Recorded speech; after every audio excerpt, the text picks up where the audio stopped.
Welcome to the Raise Rowdy podcast, guys. I'm Nicky T. I'm Kurt Hozon. And we're here today with the Droptines. Thank y'all so much for coming out. Of course. Yeah, thanks for having us. Absolutely. We, for those that are listening audio only, why don't you guys introduce yourselves so they can tie the name to the sound?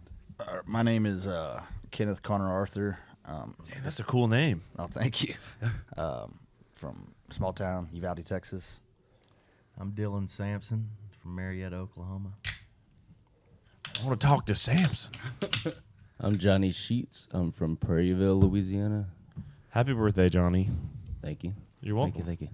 So you guys are in town for Americana Fest week. You have the show at the Exit Inn, which by the time this comes out will already be happened. You guys have already crushed it. Yeah. But we also got a chance to have you guys come out and pop up for our Outside the Round show, which we are super thankful for you guys. Yeah, thanks for having us. I got introduced to your music through a guy, Goldtown Music. He does like some artist management. He works with the Lowdown Drifters and does like show posters.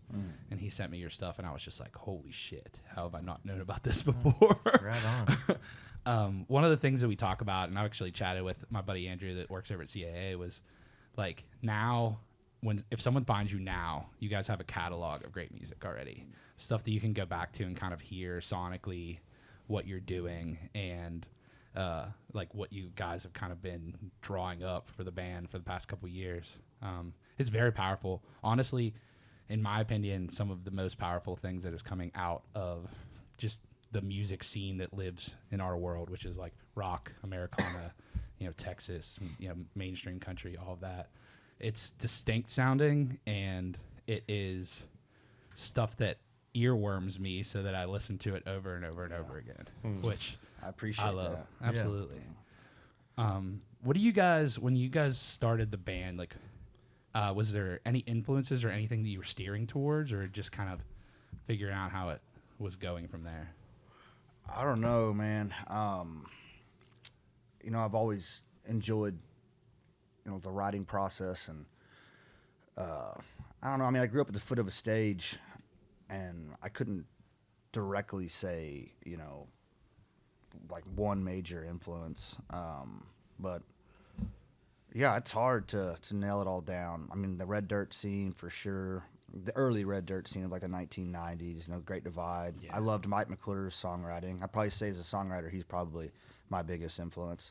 Just wordplay and like you're saying, enough to where the song is layered, you can go back and listen to it and get a different perspective on it or something like that. But no, the way that we go is even with that first EP, I tried to make it a genre bending experience, and to the point to where if it went this way, then it'd go that way, and then that's just the way it is now. It's like we write songs that we want to hear. If I want to write like a 1990s pop song, then we're gonna do it, or Kill Yourself country tune, we're gonna do that. Or like a bluegrass kind of fusion, we'll throw that in there. So no, I like having 5 different genres all within the same EP or album or whatever. So yeah, I mean, I don't know, just again, music that we want to hear. Yeah, I think that's kind of for me what makes it stand out is when you listen to, even on an EP or a project, but definitely over the span of what you guys have out, it's a journey. It's going all over the place, and you kind of we even got to see that in the live set that we got, which I'm sure isn't your full live set, but it's a journey, and there's so many moments where lyrically or sonically it just forces the crowd to pay attention, even if they're not trying to, which I think is super powerful and something that I don't think a ton of bands have all the time, right? Like you'll hear a lot of bands that sonically very similar throughout the whole process. Yeah, we noticed that. Yeah. Since we've been in town, there's been a lot of kind of quote unquote, y'all call them writers rounds. We call them song swaps. Yeah. In Texas. But we noticed that when we got here. It's like, man, all these guys are kind of saying the same thing. They kind of all sound the same. Yeah. When we go into the rehearsal room to write something, like there's no really preconceived notion. It's like dynamic is a big thing for us. Yeah. Like a bands that we listen to are real heavily dynamic driven. As far as the music goes. And then, we kind of just play off what Connor, comes up with. And and we're still. I mean, what the other day we were in the rehearsal room. We wrote 3 new songs, and none of them sound anything like Anything we've done No. so far. That's Cool. great. I mean, it's Yeah. and that's what we love. I mean, Connor mentioned the Great Divide, Mike McClure. Growing up in Oklahoma, that was, for lack of a better term, God for us. Yeah.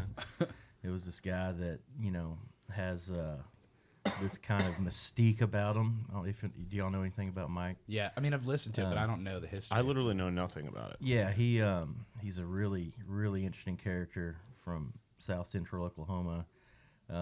He had a studio called the Boo Hatch in Ada, Oklahoma, which was in his basement, and that's where Turnpike recorded their early stuff. John Fulbright, a lot of those heralded Oklahoma songwriters, they all were from his kind of spider web Camp, You know yeah. what I mean? Yeah. And we were just drawn to that, and still, I mean, if you're in the van with us going down the road, everything we listen to is very dynamic driven, because like you said, it kind of provokes that response, and like you said, during the live show, those peaks and valleys that we play off of, there's not really a moment for you to zone out and be like, I'm gonna go get a beer. It's like we want to keep you there. Yeah, and then even with a full set, you go look at someone else's set list and they're playing 10 songs in 90 minutes. Yeah. We're playing 30. Right. Yeah. And it's back to back to back to back to back. Yeah. And, try to, make it as streamlined as possible. Sometimes with all the key changes and stuff, we get a little hung up. But, yeah, that's the main thing is just rapid fire and letting the songs do the work. Yeah. I'm not going to, I don't think we'll ever be the band that's going to do like pyrotechnics and shaking my ass and stuff like Yeah. that. No. Yeah. But it's not on stage. Yeah. Yeah. And I mean, every now and then I'll get a little wiggle to me and whatnot. but- Yeah. And another thing too about us, we don't go in to write a song and go, it's got to be 3.5 minutes. It's got to be this. It's got to have a bridge. It's got to have that. It's like, man, we've got some 1.5-minute songs. We've got some 2-minute songs. It's like, if we can get the message across in 2 minutes, there's no sense in dragging it on. Yeah. We'll just roll into another one, Yeah. So that's kind of our thinking too, is like, there's no rules to this shit. You know what I mean? Yeah. If it's good and we enjoy it, send it. Yeah. I love that too, because it's, being in Nashville, there's some formulas, right? And they work for a lot of people, Right. but it sonically becomes cloudy, right? Where your guys' stuff is very much, when you hear it, it's you, right? If you know you guys as a band, it's you. It sounds, even though it's all over the place a little bit, genre-wise, you hear it and it's the Droptines, which I think is powerful. That's a real important thing too, is that there's a vernacular and somehow tethers it all together, even though there could be a drastic change in attitude with the song. But Yeah. I'm happy about it. And I think, again, when listening to, bands like Joe Walsh or even Mike McClure, and there's this certain vernacular that allows this impunity for them to write what they want. Mm-hmm. So when I sat down, I not only inherited that, but I wanted to take it a little step further. Yeah. And the reason why, these dudes are badasses, like they still are, but and it's because they lived their shit. You can't say that kind of stuff. You can't talk about that topic or that if you don't have the scars to prove it. Yeah. And I roll around in the mud quite a bit. I'm not a musician first. I'm not a songwriter first. I'm a piece of shit outlaw, that gets in trouble quite a bit, and I can't help it. That's what I like to do.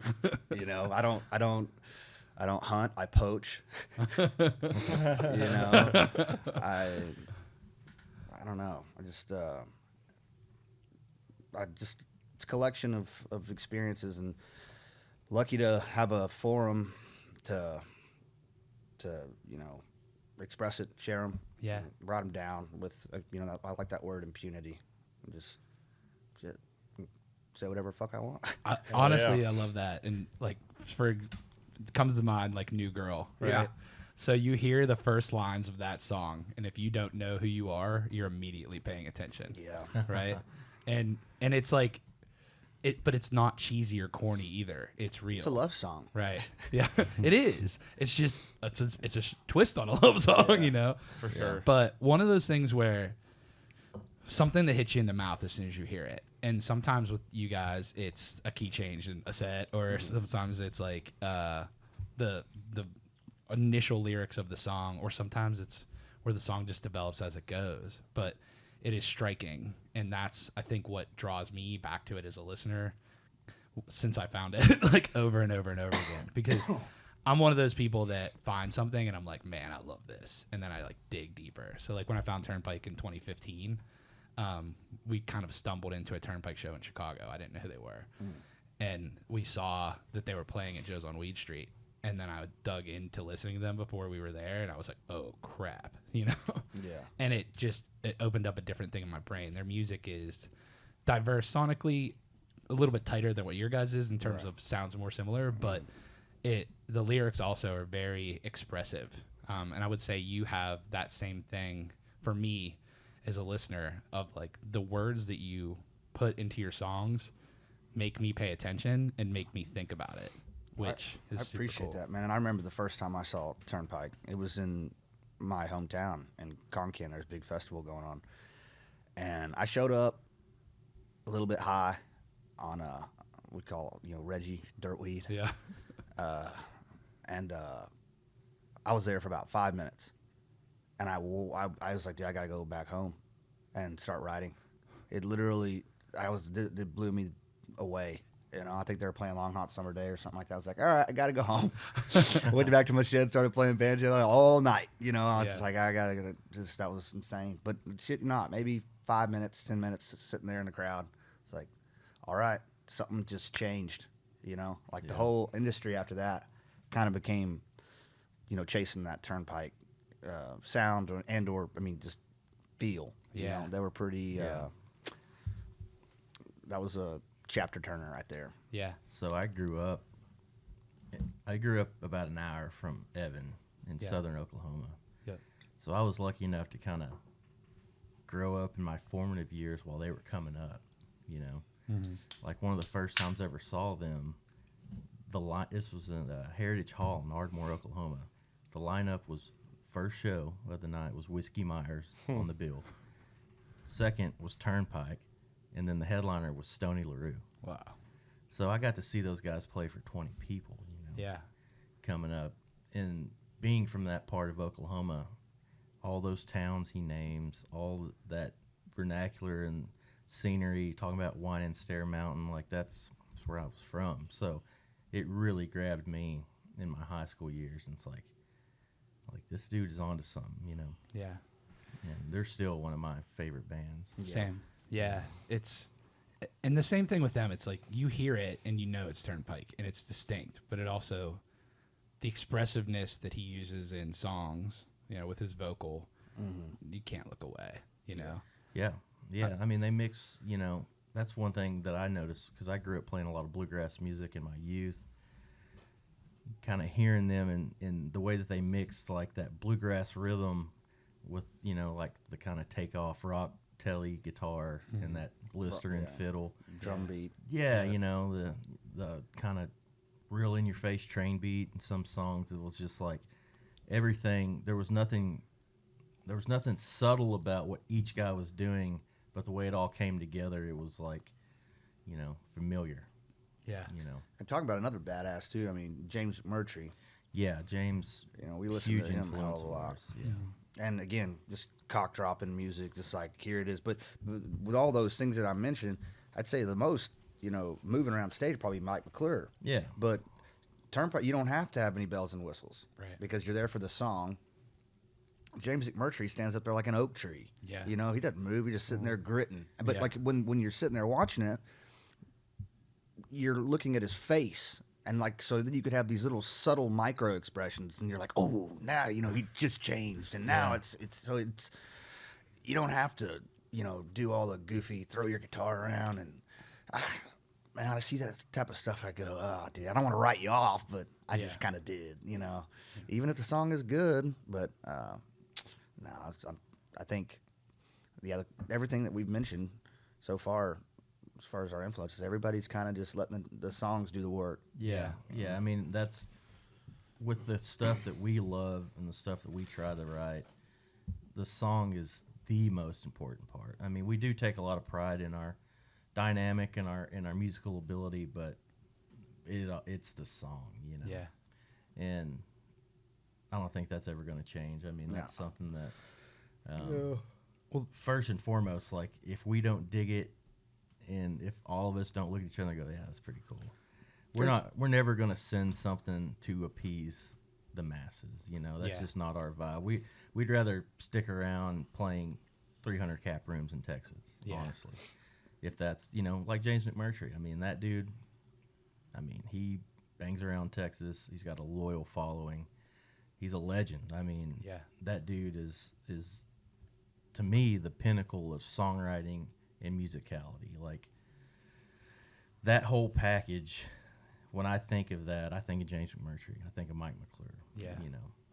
And there's a few other bands that we really dig, but as far as that vibe and family of songs first, lyrics first, with badass tones and guitars, like that's it for us. It's real unique perspective and sentiment. Yeah, and also kind of genre bending. I mean, McClure, he does it way more than McMurtry, but McMurtry, like that last album he put out, in my opinion, that's the best album he's had, you know? Yeah. And he's, what, 60 now? No, I'd say maybe a little more than that. Yeah. I mean, it's just like, that dude's getting better, like, with age. He's like a fine wine. You know?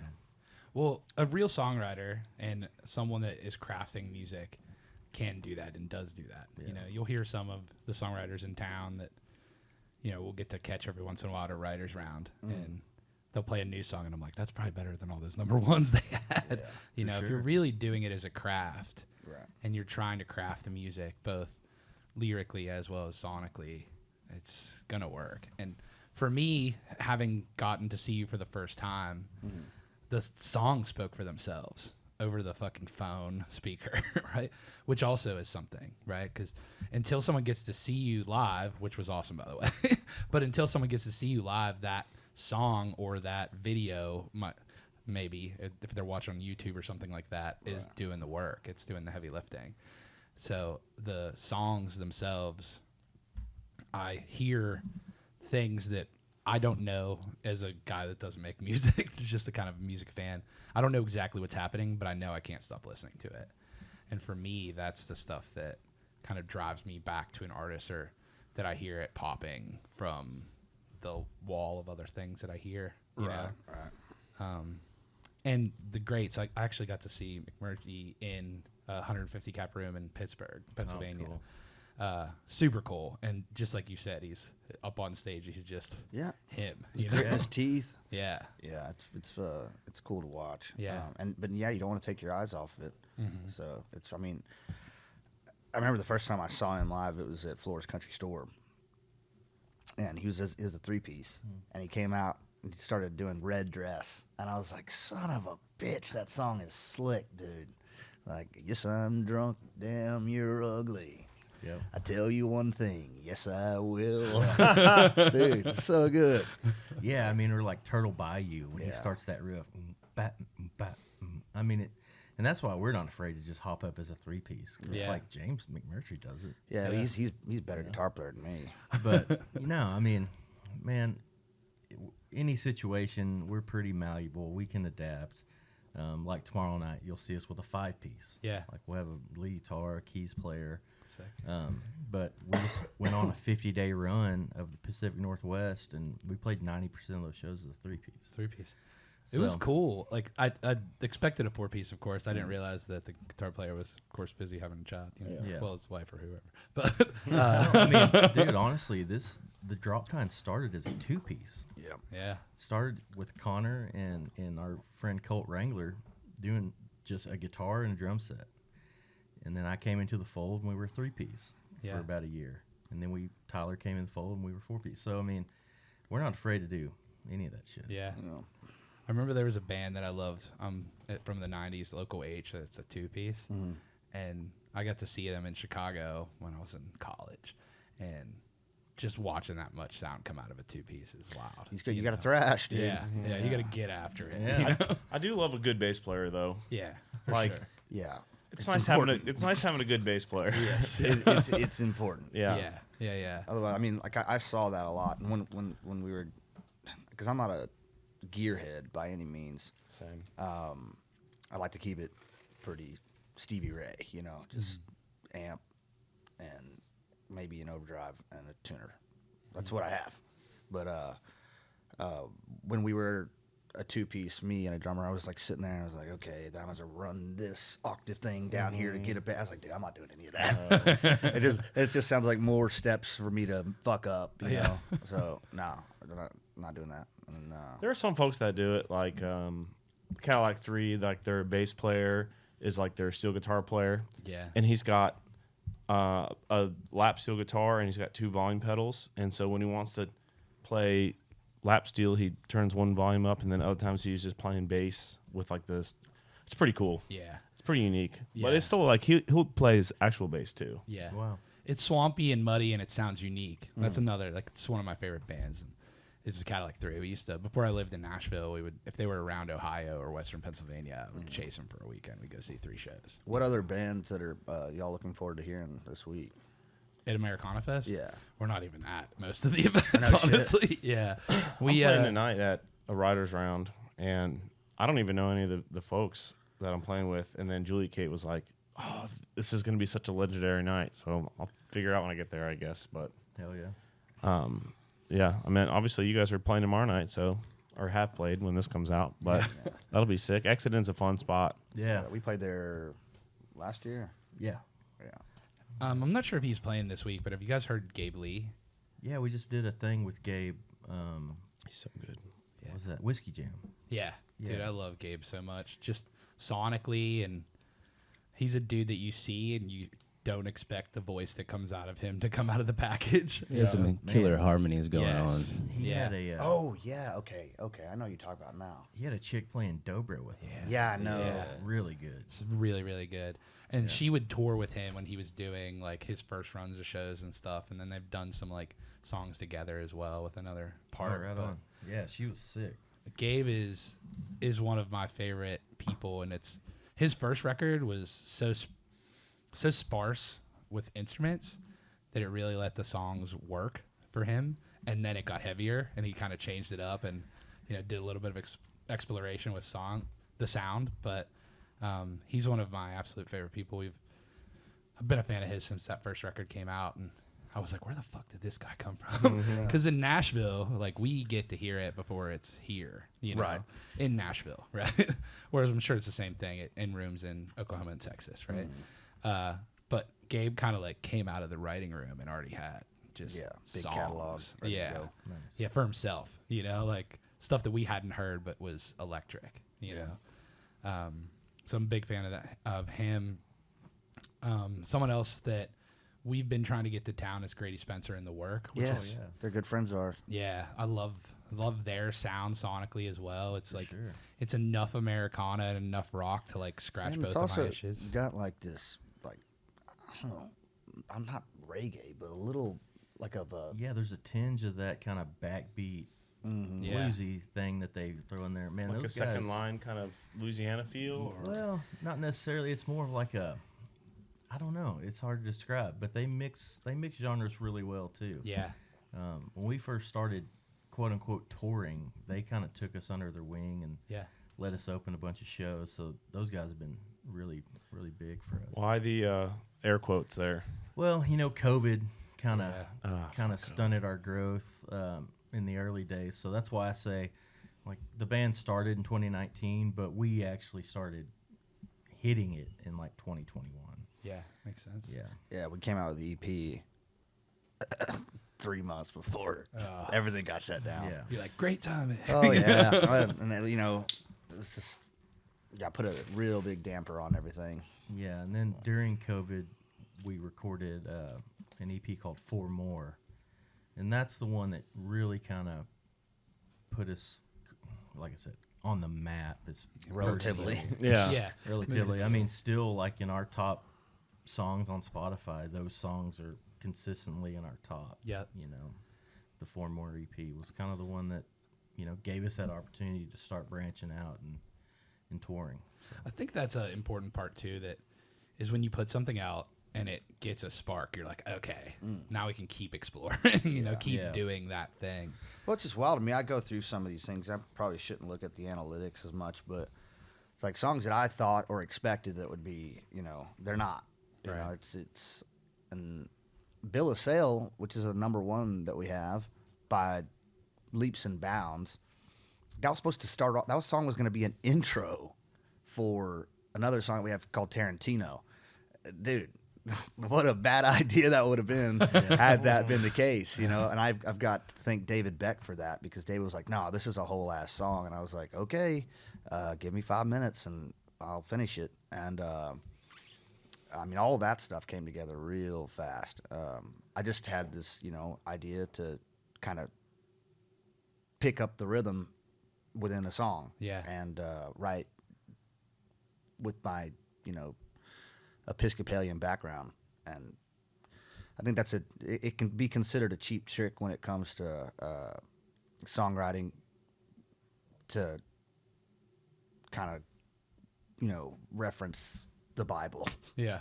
Because you can't really, I mean, who's going to argue with that? So this stuff's already written, dude. Yeah. You know? So, yeah, using that verbiage and stuff,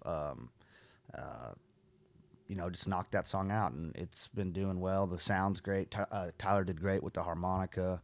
But so I'm glad that song is doing well, because it's mature, you know? Yeah. Like, I don't want to be 60 years old talking about, you know, my dick getting hard. Yeah. yeah. But so yeah, moving forward, we're not going to be as I'm gonna find more creative ways, like you said, to grip somebody. Yeah. You know, but and then there's tons of ways to do it. But yeah, I mean, one of my favorite songs we did, "Easier Not To." Yeah, I love that. You know, it's like, again, talk about like a love song taken a little bit too far. It's like, yeah, I love you, babe. I know your blood type. I know your sleeping habits. I've never met you. But, Yeah. you know, I know that Larry's being a dick at work. Yeah. I saw that. I'm watching. If you want me to do something about it, I will. Yeah. Yeah. And that's the things where the first time you listen to it, you might not pick that up. No, you don't. Right. But then there's one dead giveaway, and I see like moms that, you know, that listen to my music. They're in Congo, and they're singing all this stuff. They're Yvonne Davenport. That's her favorite song. Yeah. She has no idea. There's a line, and then she sings it. She goes, "And I see her through a hole in the wall that I made." That's like straight up American Psycho stuff. Yeah. Or she's like not Porky's getting when it. they looked in the shower and that Porky scene or whatever. Yeah. You know? Yeah. It's like, I don't know how you're not getting that. But it's kind of great that they're not. Yeah, yeah. You know? Man, I miss a lot of stuff in my favorite songs. Right, you know, I'm like, I don't even know what the song's about, and Yeah. I just still like it. Yeah. I don't. My brain doesn't work that good sometimes. Well, no, that happens to me all the time. I'll listen to a song, I think I know it, and then somebody tells me, it's like, no, it's about them. I'm like, whoa, Yes. you know, geez, I never thought about it that way. And they're like, yeah, idiot. I was like, dude, don't start. Yeah. Yeah, and that's honestly some of my favorite songwriters, like James McMurtry. You can listen to his stuff 1,000 times, and every time it's like a Coen Brothers film. It's like, oh, I didn't hear Yeah. that. Pick up that part Yeah, of it. you pick up something else. Intentional brushstrokes, man. Yeah. That's what I like. Absolutely. That's a great way to talk about that too, because hearing that from you makes that even make more sense. It's like you're curating that song Yeah. with how the story is going, and that's what makes country music is a story, right? Through all of the songs, you know, whether they're pop country or the hardest Americana there is, the story is what is the thing that makes it country, in my opinion, you know, genre wise. I think the biggest distinction between like Americana and country is that Americana, the stories don't have to be so like wit based or word played. Yeah. And country has become, you know, synonymous with like, you know, she's acting single, so I'm drinking double. You know, these little just wordplay things, and like the honky tonk type of, you know, approach. that's country. Now we're dealing with the pop country now stuff, which is very, very dependent on cute little wordplay. And we, you know, I think the closest that we did that with Honky Tonk is Things I Ain't Got. Yeah. You know, this makes me grateful for the things I ain't got, you know. But obviously there's some, you know, little evil in there. You got to talk about slapping somebody's ass and all that other stuff. That's probably our biggest foray into country. Yeah, Honky Tonk. There's Things I Ain't Got. But yes, I knew that going into it. I was like, well, then we're gonna have to spank it. We're gonna have to make it bad, you know, in a good way. Keeps it rock. Yeah, That edge. Yeah. But that's how I like my women. I like everything with an edge on it, you know. Yeah. Like And I that's- don't like a safe bed on any You of like it. your tea with a little vodka in it. There you go. Yeah, I pissed the bed last night. Yep. But no, that's been You'll get that on these big jobs out Yeah. here. Yep. No, I definitely. I mean, I physically There you go. air mattress too. Speaking, Well, that's good. You can just throw it out. Yeah. yeah, It's waterproof. the sheets weren't plastic though, so Yeah. Oh boy. those got to go. Yeah, time for a new pair of sheets. But that's one of the things in music that makes it have mass appeal is layers, and your guys' stuff is as layered as anything I've heard coming out in the last 10 years. You know, which I think is what draws my brain. Where I listen to a lot of music, that's what draws my brain to it when I hear it. So repeatability. Yeah, Kinda. yeah, you have some of the same things that like you talk about like 90s rock and stuff like that. Like some of the things that I'd heard in like Matchbox 20 and shit that makes me want to listen to it 15 times straight. These songs have too, even though they're talking about a little bit crazy shit. Right, I You mean- know, but that draws me back even more too, is paying attention to the layers. Yeah, I mean, you can't ignore what makes a song like a good song. You gotta have audibility. You know, that's the vessel that's carrying the lyrics. Yeah. And shit, one of my favorite fucking bands of all time, Goo Goo Dolls. Yeah. I love those guys. But yeah, I mean, for me, it's like if I'm gonna write one song, I need to write 3 songs. And if I put 3 songs into one song, then you know that like little trifecta, shit, it might as well be 1,000 depending upon the listener, because you're Yeah. having all these things that are kind of going against each other. I don't want it to be like so vague that nothing gets done. I don't like that type of songwriting. I think it's cheap when you just try to overwhelm the listener and make it seem like you're really smart by dumping word salad. Yep. It's bullshit. And I wish Yes. that people would understand that when they go, whoa, it's so deep. It's like, no, it's not. It's fucking garbage. And it's people like you that are, you know, suspending this. And it's not smart. It's not put together. And I implore people to just, if you like this guy so much, you like this song so much, print it out and read it. Read it to a class of kindergartners. And they're going to tell you that it's complete and utter word salad, and it's not smart, and it's again, cheap tactic in order to make the listener feel like you're smarter than they are, and the song's not actually getting done. You're not saying anything. Yeah. Yeah, so I'm not going to say any direct examples. I'll say that's like I always talk about Tool. I'm like I don't know what the fuck they're talking about. You know? Yeah. I mean, I like Tool. Yeah. I do like Tool. I don't know what the fuck they're saying at all. There's a lot. I mean, there's some Bob Dylan songs, you know, that Yeah. are just vague, and I'm sure he'd admit that. And then the problem with that is then he comes out with a heater. Yeah. That makes total sense. So then you go back to the other ones, you're like, well, am I missing something? It's like, Yeah. no, I promise you, you're not. Yeah. Yeah. It's just this one was just, I was high. Yeah. Yeah, man. I mean, I don't want to get too into the weeds on this, but you know, we spend a lot of time on the road, and when we listen to all the shit we love 1,000 times, it's like, man, let's bump something else on, you know. And we have put stuff on that is massive. People are posting it, and they're like, "It's the greatest song I've ever heard." It's like, all right, let's give it a try. Let's see what the hype is. Yeah, you got a little, You listen a know, little. and like I said, I don't want to name any names, but there's been more examples of one where we're sitting there and we're just like, Scared. I do not get No, it scares the how shit out of me. This is so massive. You know, I'm pretty good about giving everything its chance. I mean, like, okay, I can see why this, I can see why that. But it seems like in the last year, there's been more examples of stuff that's like poorly produced. Like he said, just word salad, just acoustic guitar and like some tambourine. And it's like, what?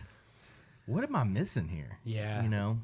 It's like an inside joke you're not a part of. Yeah. Seriously, it's like, I feel like I fucking stumbled into the wrong universe, dude. It's scary because then when you go from like all this hype based TikTok music, you know, where the cart is so far in front of the horse. It's like you'd rather be seen than your song be heard. You have these kids or musicians, if you want to call them musicians, songwriters, influencers is probably be the most correct term, is what they are. Concept creator. Yeah. yeah. They don't know what the road's like. They don't know how to put a band together. They don't know the technicalities of all of it. So then you're going to see, and we're already seeing it, a steep decline of production when it comes to putting songs together.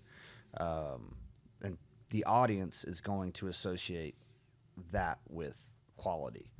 And so everything is just going to start falling apart. You know, no one cares about good food anymore type of shit. Yeah. It's definitely interesting being here because previously I wasn't in Nashville. So I had a little bit of a different ear, you know? Yeah. Because I could have access to your guys' music as fast as I had access to anything in that world. And then you're also here, you hear like trends in songwriting, like, or, you know, stuff that people are kind of steering towards a little bit before you'll hear it on a radio or you'll hear it on releases even. But it is muddy here.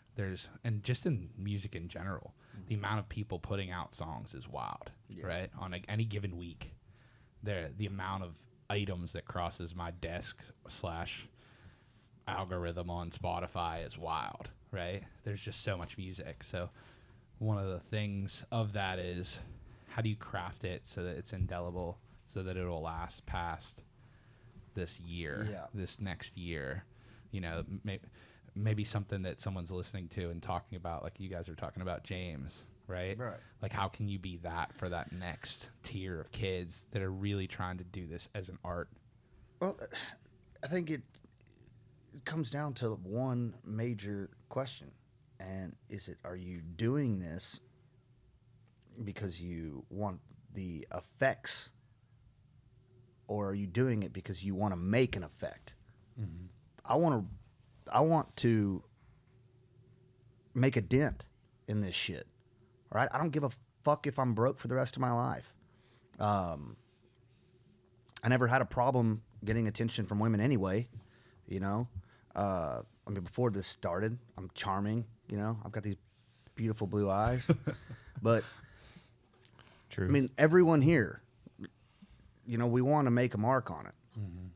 But, you know, then the other side is like, oh, I want the money. I want to get, so they like just throw out these songs and then, or they'll do what's trending or what it's like. Well, dude, good luck. Yeah. Because right now we're dealing with the, you know, one hit wonder equivalent right now with this internet TikTok upsurge. And I see it all the time. And it's like, what happened to that one chick with, if I were a fish and you caught me, you said, look at that fish. Remember that song? It was all crazy on the internet last year? I bet she's in a padded room right now, dude. Yeah. You know, poor thing. Well, I talk to people about that too because people think I know more than I know. I don't know shit, right? Like I'm just a guy that likes music, but I know more than some people, but not more than most people that really fucking do it, you know? But they'll ask me for advice and I'm like, you got to hit the road, not just acoustic. You got to hit the road full band. Yeah. Because there's something to watching someone fucking destroy a room when there's 15 people in it, right?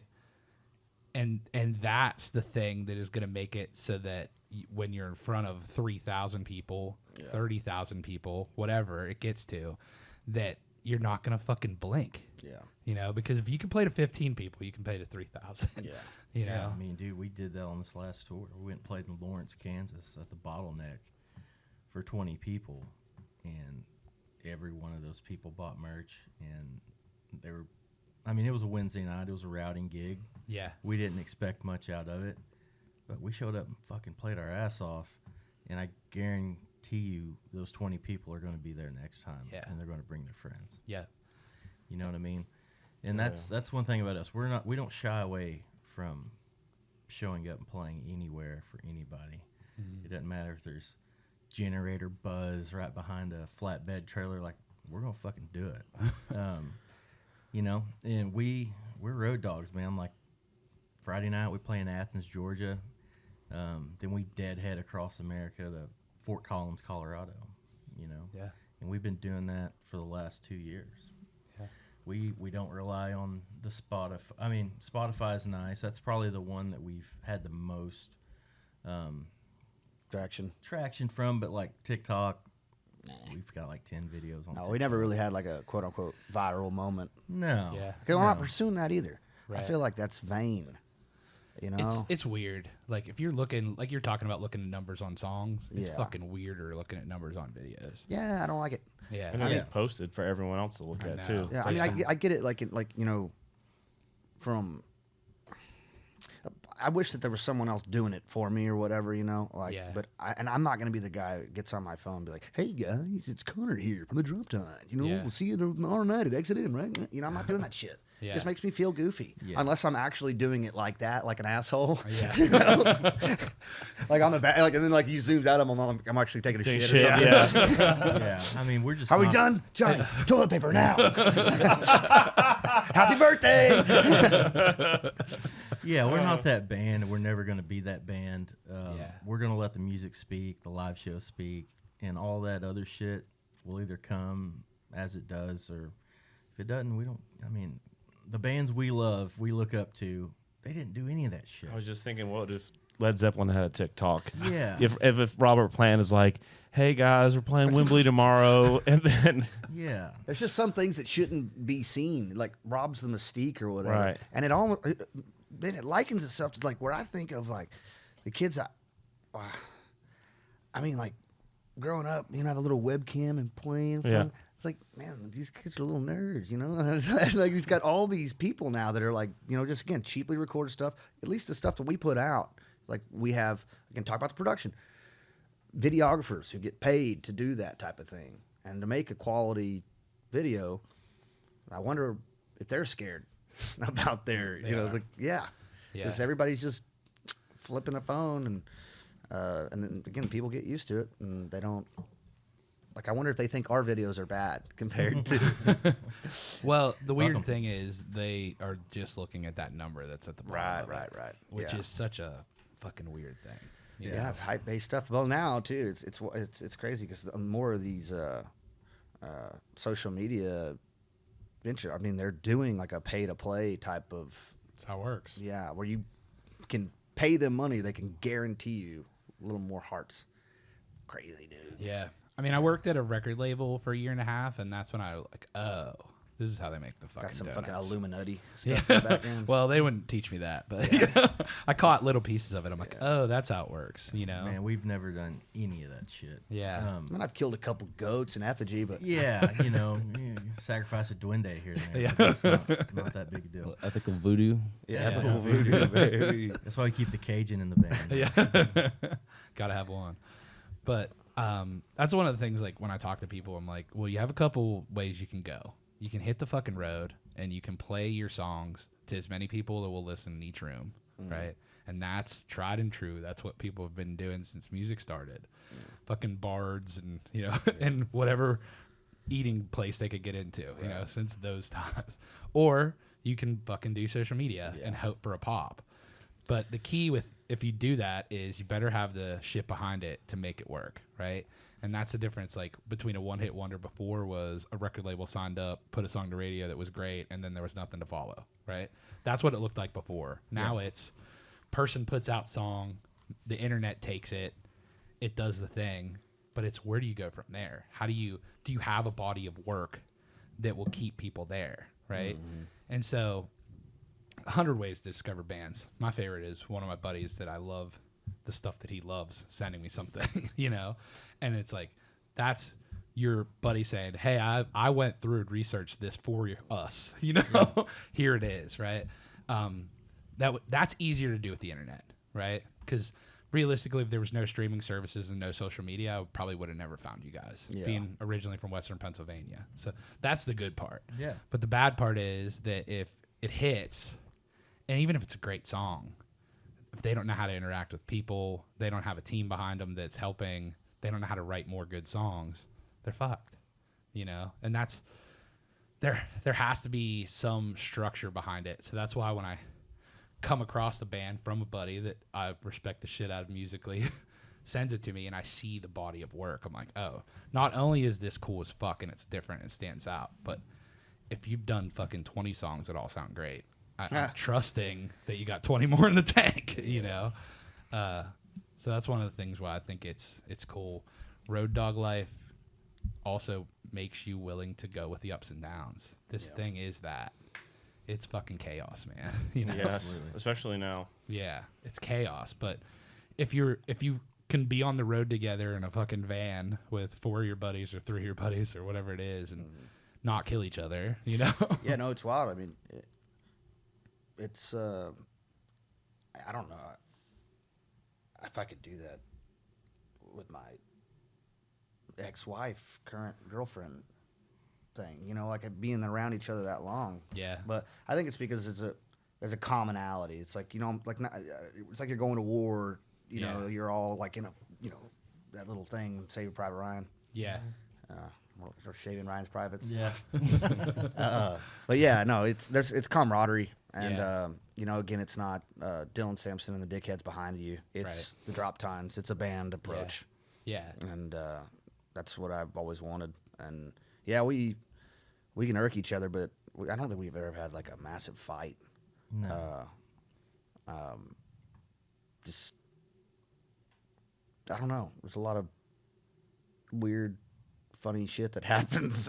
Yeah, I mean, we've definitely created our own little ecosystem. Yeah, there's a little culture going on. You know, like any good band, old booger.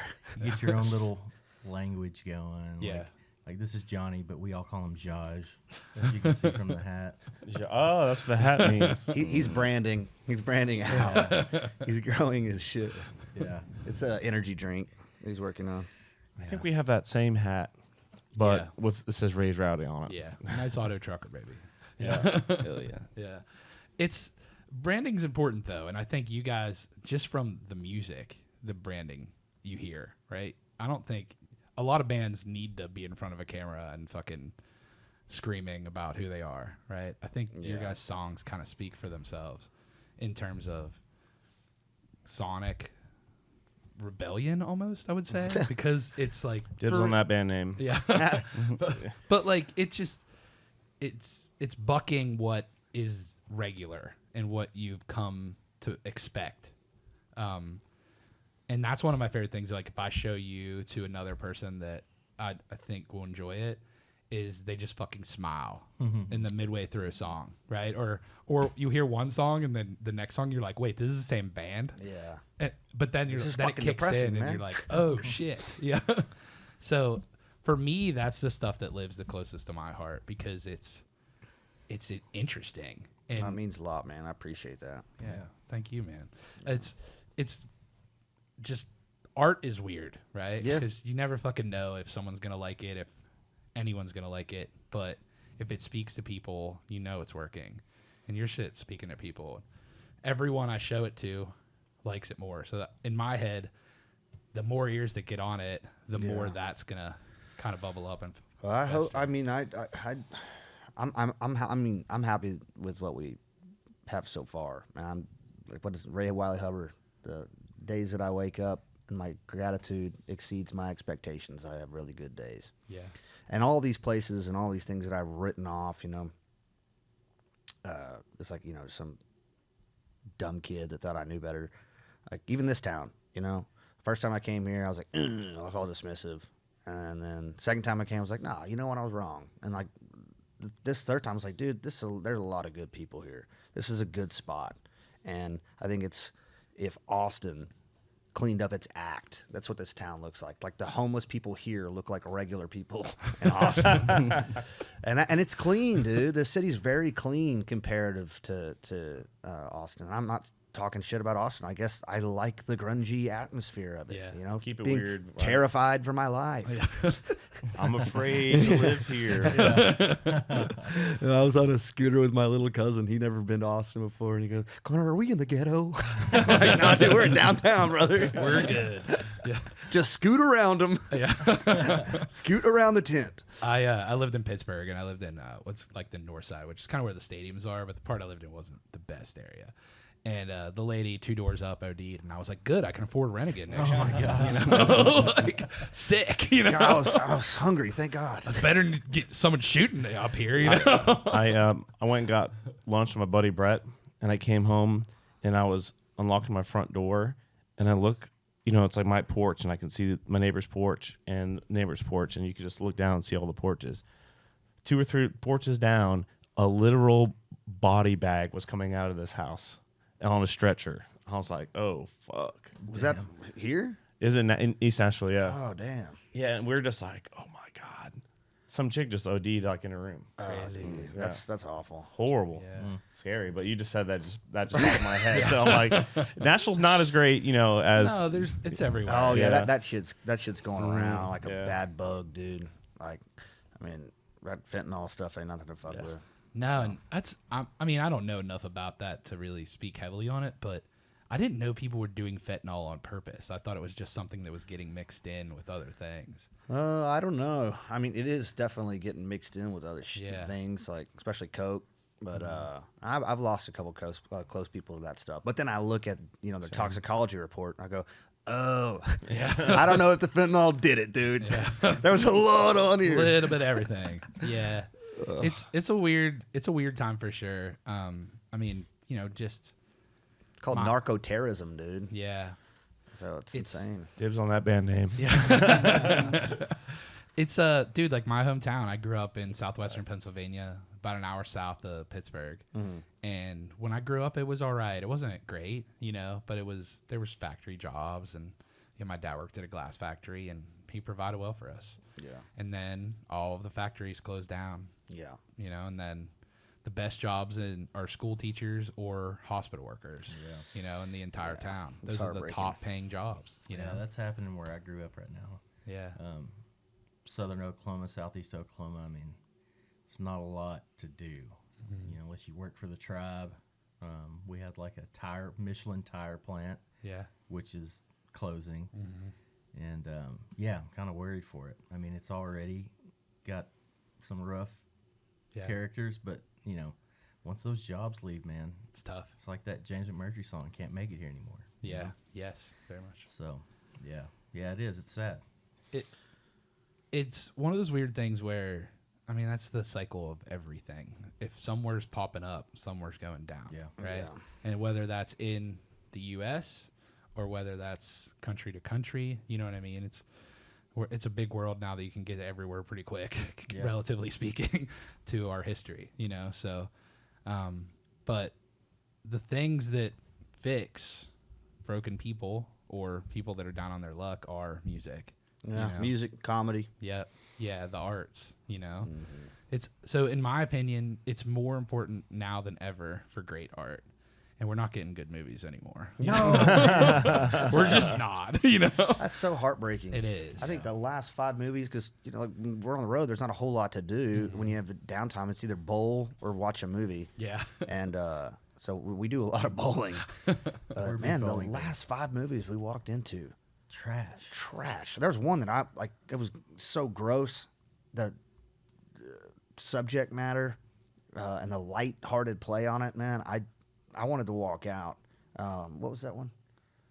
Don't Blink. Don't Blink. Yeah. Ugh, dude, that was a nasty, nasty movie. I find it hard that you would be moved that way by something. I mean, look, you're I've done a lot of fucked up shit, but That's what I'm saying. I've not done anything close to that. I mean, it was fucking dark, dude. yeah, it was Yeah. dark, and then also, like, I'm a massive like conspiracy theorist guy. I have been for a long time. And Your face right now is just like, oh boy, where are we going with this? no, How much time do we have? I'm not like, I mean, I can get into Sasquatch and stuff, but I'm talking about like just, you know, the subtleties and like, so I'm watching that movie and I'm paying attention to all the, you know, again, brushstrokes that they're putting in there intentionally. Why are they putting that in there? And that was a very Epstein Island type of movie of thing. Yikes. And again, it just made me feel really uncomfortable. And we had some girls there with us too, and they were just about as grossed out. I mean, like, it was a bad movie. And then what was the other one? Is it weird that makes you want to like see it just to know what the fuck y'all are talking about? Yeah, I mean, go watch it. Nah. But the acting is just trash. Okay. But yeah, you're right. And then there's no like good movie. Garfield 5, you know. I probably would have rather Return watched of the that. Garfield. Watch those Yeah. brushstrokes. Yeah. It turns out Garfield's a pedophile. Yeah. Garfield Island. Oh boy.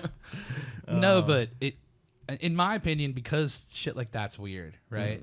And like you see, in my head, after being a little bit in the music industry, I'm like, well, probably no one wants to make the mistake that costs them to not get another movie to make, right? Or not get put on that next set. And I feel like sometimes in music we have that, but it's cheaper to make a fucking song than it is to make a movie, you know?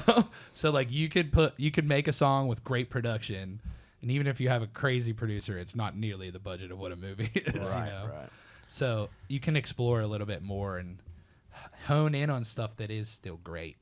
Whereas, like, I mean, a third Iron Man, whatever, you know, Yeah. I'm gonna Versus watch like it. a Saving Private Ryan, for Right. example, which is like Yeah. a incredible movie. Incredible movie, yeah. Yeah. Or like my favorite movies from my childhood are fucking weird, like Fight Club, right? Yeah, I didn't that's a watch good the one. book before I saw it, so it just like unlocked my brain a little bit. And even Pulp Fiction. There's no good comedies anymore. No. There's not. No, there's not, man. But well, because everybody's too afraid. There's all Get nutless. canceled. Yeah. But man, I watched Uncle Buck the other day. I used to grow up watching that movie. I was like, whoa, dude, this is such a heartfelt American masterpiece of a great family friendly movie. And like, it's like I want to start buying these DVDs. That way, you know, my family can watch these same things. I mean, I want all that, you know, waiting. Road trip. Yeah. I'm getting all these DVDs because I want my like 9-year-old kid to like stumble upon and like steal them and hide them and watch it, you know, and Yeah. fast forward to certain scenes, you know. My buddy They were Keller's naked. Keller's naked. doing that. Him and Sarah's wife are buying DVDs so that they can have their kids can have that. They don't have kids yet, but when they do have kids, Right. they can have that experience. Yeah. So they have all their favorite movies and DVDs to show their kids. Yeah. Man, I was doing that on VHS with my buddy Clayton, dude, and we had a little TV about this little mag box. I'd just be staring at that bubble, you know, just waiting for that one shower scene, road trip. Oh yeah. They were naked. Really naked.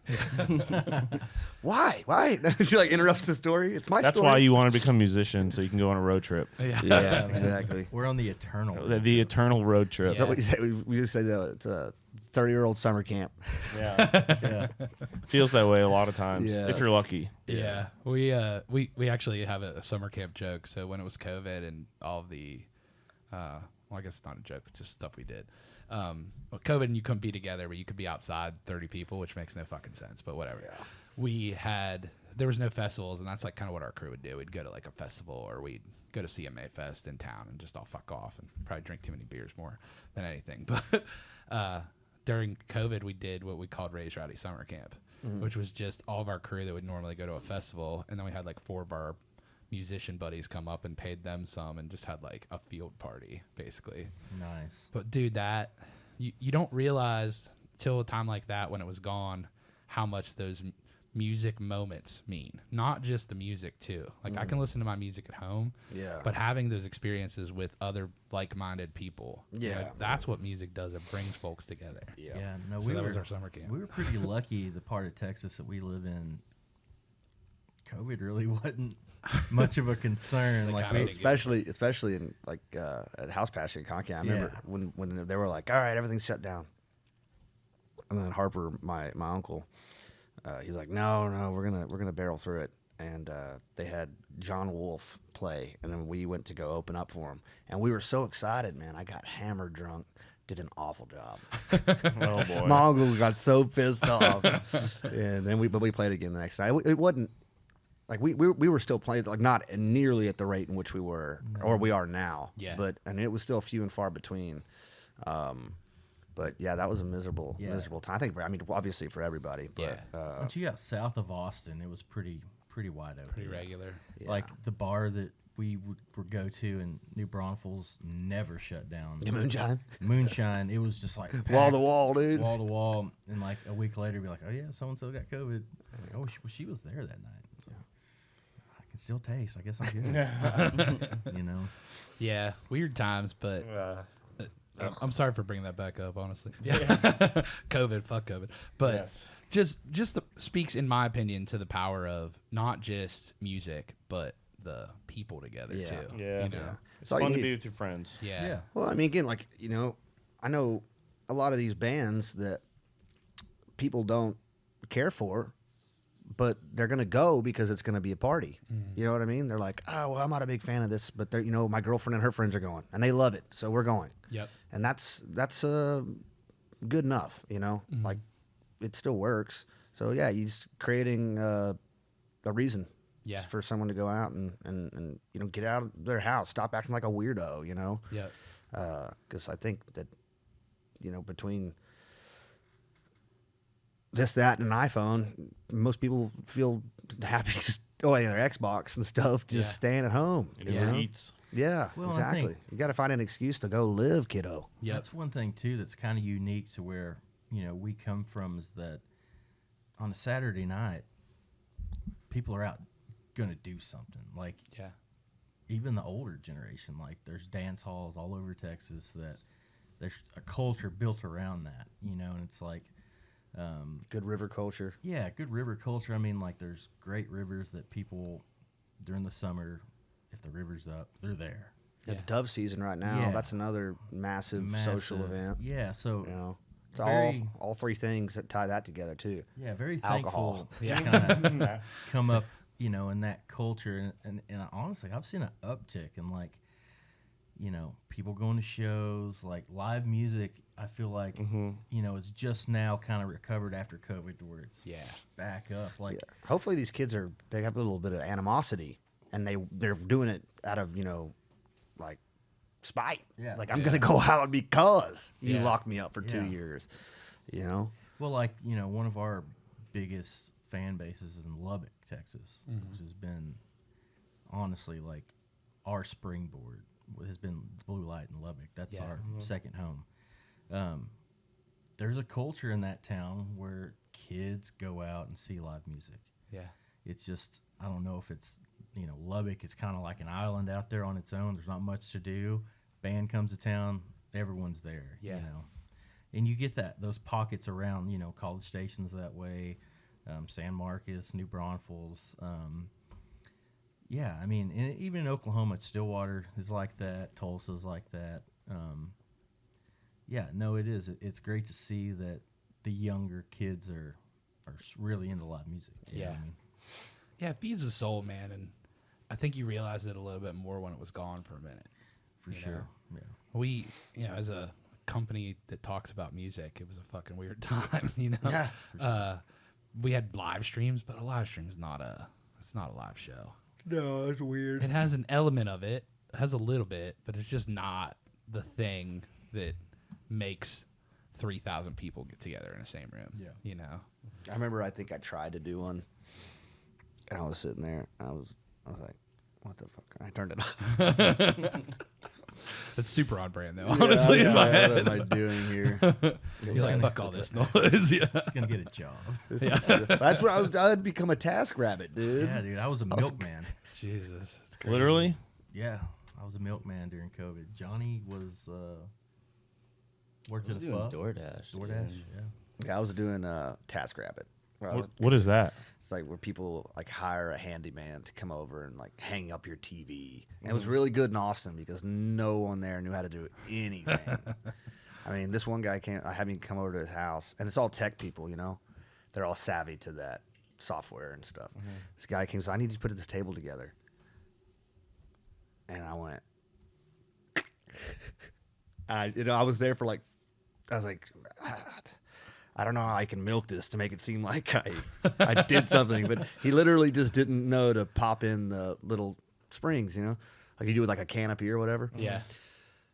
And he was so embarrassed that I did it so quick that he like wanted to get his money back. I was like, dude, I don't know what to tell you. It goes through the app, Yeah. and there was a lot of stuff like that, and a lot of hanging up TVs, a lot of furniture assembly. But yeah, I remember I had to do like there was this fulfillment, a clothing company deal, and I had to set up like 100 massive like clothing racks, and it took me forever. I took like a little break, and then this lady's running around. She goes, "Where's the rabbit?" No. And I was like, I'm a rabbit's here. I felt so stupid, dude. That's wild. Yeah, but There's something to have in a job that sucks so bad though that everything else is fine, right? Yeah. Like if you have a really shitty job, then you're like, well, this isn't that bad. It makes the beer taste better. Yeah, Yeah. it It makes it does. taste so much better. I did a lot of construction growing up, and I was in the oil field for a couple years.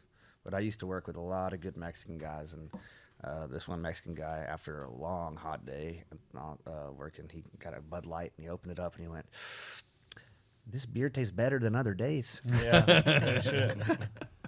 Those I are was- good days though. Yeah, and I was like 16 years old. I had a sip of that Bud Light, and I was like, "This is really refreshing," you know. And then I was like, "Why don't I always do manual labor while drinking beer?" And now it's like my spinach. Yeah. It's the only way I can do it. I'm not Yeah. mowing the lawn unless I do 6 beers. Yeah. It's As you should. there is something about that hot day beer, the first one. Yeah. Man. Yeah. I remember the first time I had beer when I was a kid, and I was like, "What the fuck is going on with this? Like, I don't understand it. Like, it tastes like this for everyone, you know? It tastes like electricity or something. Yeah, Like, yeah. well, When you're not used to it, you know? oh man. And yeah. then once you have, a couple, it's like olives. The first time I had olive, I was like, I don't get it. And then I remember I've when never I got gotten it. that. I worked at a restaurant where I was making salads, and so like I just would pop an olive, and I didn't even like them. I would just do it, kind of, you know. And then I was like, oh, I actually like these now, and I feel like that's You got to find the taste for it. the It's way like I got drinking with black beer. coffee the first Yeah. time, or Yeah, drinking yeah. beer, whiskey, or Yeah. fentanyl or whatever. You know? Got to get tolerant. Mix it all in there. That's a good toxicology report. no shit. But it's music for me has always been that thing, you know. Yeah. So So what do y'all got coming up before we wrap this up? You guys anything you want to pitch? As far as tour goes, we're this will be out before Yeah. Exit In. Friday we're in Athens, Georgia, 40 Watt with Old 60. that's sick. And then, we deadhead across the country to Fort Collins, Colorado. We'll be there with Old 60. And then we're in Denver with Old 60. And then we are in Colorado Springs with Oscar Blues. That's our own show. Yeah.